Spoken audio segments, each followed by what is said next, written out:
बिस्मिल्लाहिर्रहमानिर्रहीम। The blank page official में आपको खुशामदीद कहते हैं। अगर आप नए हैं इस चैनल पर तो सब्सक्राइब ज़रूर करिएगा और बेल आइकन को प्रेस करना ना भूलिएगा। नाज़रीन, दुनिया में जितनी भी आज तक सुपर पावर्स गुजरी हैं, अगर आप इन सब को देखें ना, इन सब की हिस्ट्री निकाल के देखें तो सवाए एक दो सुपर पावर्स के बाकी तमाम जो दुनिया की सुपर पावर्स रही हैं उनके अंदर एक चीज़ कॉमन थी, और वो कॉमन चीज़ ये थी कि इन सब की नेवल फोर्स बड़ी ज़बरदस्त होती थी, इनकी नेवी बड़ी शानदार होती थी। यानी कि कोई भी मुल्क सुपर पावर तब तक हो ही नहीं सकता जब तक कि उसके पास कोई पावरफुल नेवी ना हो। अगर आप ज़्यादा दूर ना भी जाएं, सिर्फ पिछले 100-150 साल की हिस्ट्री भी उठा के देख लें तो जितनी भी आपको कॉलोनियल फोर्सेस नज़र आती हैं जिन्होंने अपने रीजन से उठ के दूसरे रीजन के मुल्कों पे हमला किया, उनके रिसोर्सेज लूटे, वहाँ पर कई कई 100 साल तक अपनी हुकूमत जमा के रखी, वहाँ के लोगों को अपना गुलाम बनाया, ये जो सारी कॉलोनियल फोर्सेस थी ना, जिनके पास इतना दम था, इतना जिनके पास पावर था, ये सारी हरकतें करने का इन सब के पास नेवल फोर्स बड़ी ज़बरदस्त थी। आप देखें, स्पेनिश कॉलोनीज़ आपको दुनिया भर में नज़र आती हैं, तो स्पेन के पास तो बड़ी शानदार नेवी थी।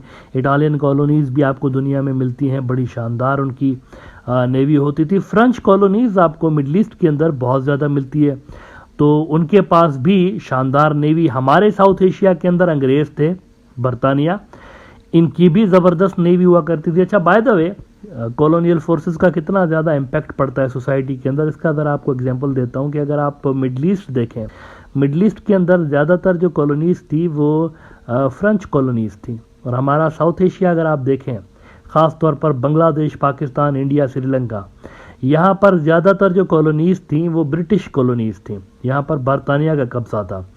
अब फ्रांस के अंदर काफ़ी अरसे से, बल्कि सदियों से लेकर फुटबॉल वहाँ की सबसे पॉपुलर गेम है। तो आपको मिडल ईस्ट में जहाँ फ्रेंच कॉलोनीज़ थी उन मुल्कों के अंदर फुटबॉल के फैंस ज़्यादा नज़र आते हैं, फुटबॉल के शौकीन। अरब जो हैं फुटबॉल ज़्यादा खेलते हैं, क्रिकेट का उनको कुछ पता नहीं। हमारी तरफ अगर आप देखें, क्रिकेट का क्रेज़ है बांग्लादेश के अंदर, इंडिया में, पाकिस्तान में, श्रीलंका में क्रिकेट का क्रेज़ है। नंबर 1 स्पोर्ट्स हमारी तरफ क्रिकेट है, क्योंकि यहाँ बरतानिया के अंदर फुटबॉल का इतना ज़्यादा रुझान नहीं था, यहाँ क्रिकेट का ज़्यादा रुझान था। तो कॉलोनियल फोर्सेस जब आती हैं अपने साथ बहुत सारी चीज़ें लेकर आ जाती हैं जो कि सोसाइटी के ऊपर यूँ समझें कि वो एक्सेप्ट कर लेती हैं सोसाइटीज़। लेकिन एनीवे, जिस भी कंट्री के पास ज़बरदस्त नेवी होती है वही कंट्री सुपर पावर कहलाने की हकदार होती है, और वही हकीकतन बड़ी शानदार फोर्स बनती है। अब इंडिया और चाइना के दरमियान जो एक कोल्ड वॉर एक किस्म की छिड़ी हुई है, बल्कि हॉट वॉर बन गई है इन दोनों के दरमियान। तो जयशंकर ने 2-3 रोज़ पहले भी कहा है कि डेंजरस बॉर्डर है, अभी कहा है उन्होंने 1-2 रोज़ पहले, डेंजरस बॉर्डर है हमारा, चाइना का और हमारा डेंजरस बॉर्डर है। तो डेंजरस बॉर्डर के साथ साथ समुद्रों के अंदर बहुत कुछ हो रहा है इस वक्त। अगर आप देखें तो इंडिया के अंदर ये एक कम से कम भरम है कि जी ये जो इंडियन ओशन है और इसके साथ जो अरेबियन सी है, तो इंडियन ओशन के अंदर हमारी डोमिनेंस है और हम मुकाबला कर सकते हैं। और ये इस वजह से कहते हैं क्योंकि ये कहते हैं कि जो चाइना के बेसिस हैं, अगर आप मैप देखेंगे ना तो चाइना के जो बेसिस बने हुए, मिलिट्री बेसिस नहीं, नेवल बेसिस, तो जो नेवल बेसिस हैं उनके वो तो काफ़ी दूर है इंडियन ओशियन से।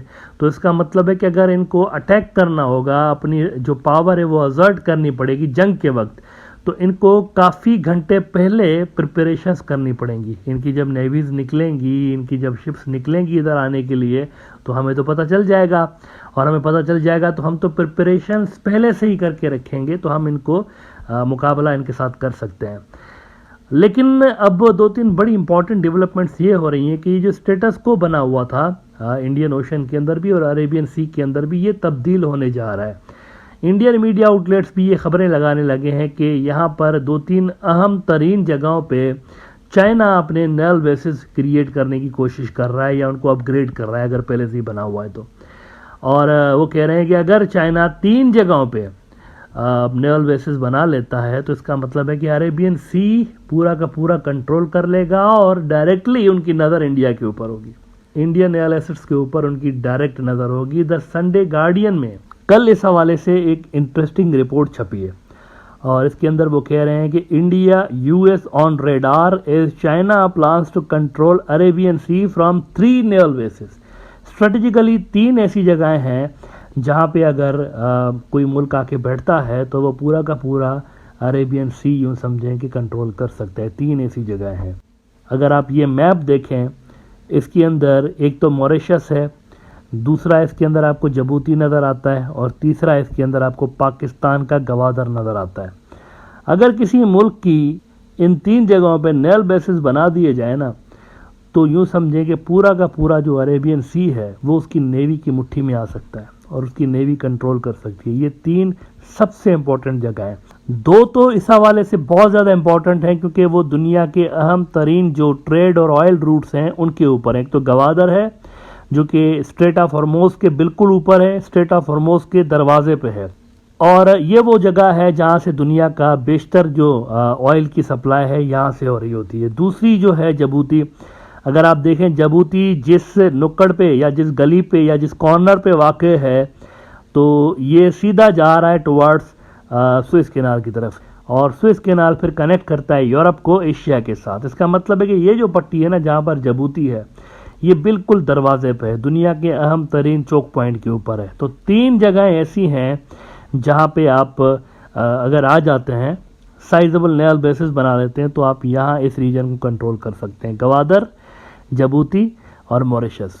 अब इस हवाले से संडे गार्डियन लिख रहा है कि status quo in the Indian Ocean region dominated by anti China Pakistan groupings. अब ये कौन सी एंटी चाइना पाकिस्तान ग्रुपिंग्स हैं? जाहिर सी बात है इंडिया है उसके अंदर, अमेरिका भी है उसके अंदर, और ये क्वाड और ये सारा कुछ। तो गालिबन उस तरफ इशारा करते हुए कह रहे हैं कि status quo in the Indian Ocean region dominated by anti China Pakistan groupings is likely to see considerable change in the coming years. और वही जो मैंने बात बताई आपको कि इंडिया के अंदर ये सोच है कि अगर इस वक्त चाइनीज हमारे ऊपर अटैक करने के लिए बड़ी तादाद में नेवल फोर्सेस भेजते हैं तो हमें पहले से ही पता चल जाएगा और हम रेडी हो जाएंगे। तो उस पे संडे गार्डियन कह रहा है कि the nearest Chinese naval base to India is located at Yulin naval base near the town of Sanya of Hainan province, a distance of roughly 3,500 km from India's southernmost point as the crow flies in the straight line. However, naval vessels don't fly, and hence if today China has to bring its naval force into play in an assertive manner against India, its warships will have to take a long circuitous route to come near Indian shores unless it already maintains a naval base or base near India where its assets are breathed. यानी कि जब तक यहाँ पे sizeable quantity में, sizeable numbers में naval assets China deploy नहीं करता, तब तक वो इंडिया को उस तरह से चैलेंज नहीं कर सकता इंडिया की कैलकुलेशन के हिसाब से। तो अगर यहाँ पर 3 जगहों पे नेवल बेसिस चाइना बनाता है तो फिर इसका मतलब है कि इंडिया के लिए इसके सिक्योरिटी जो चैलेंजेस हैं बहुत ज़्यादा क्रिएट हो सकते हैं। अब इंडिया के लिए दुख की बात यह है कि ख़ुद इंडियन मीडिया आउटलेट्स ही रिपोर्ट कर रहे हैं कि चाइना कोशिश कर रहा है इन तीनों जगहों पे किसी तरह की कोई सिक्योरिटी अरेंजमेंट वो क्रिएट कर सकें, और वो कह रहे हैं कि इन तीनों जगहों पे चाइना की जो नेवल प्रेजेंस है या नेवल इन्फ्लुएंस है वो बहुत ज़्यादा बढ़ने जा रहा है। वैसे जबूती के अंदर ऑलरेडी उनका मिलिट्री बेस है, लेकिन इसके अलावा नेवल प्रेजेंस जो है इनकी चाइनीज़ की वो भी इस रीजन के अंदर बढ़ने जा रही है आने वाले दिनों में। तो इंडियन नेवी को नए सिरे से अपनी जो सिक्योरिटी स्ट्रेटजी है वो रीडिज़ाइन करनी पड़ेगी।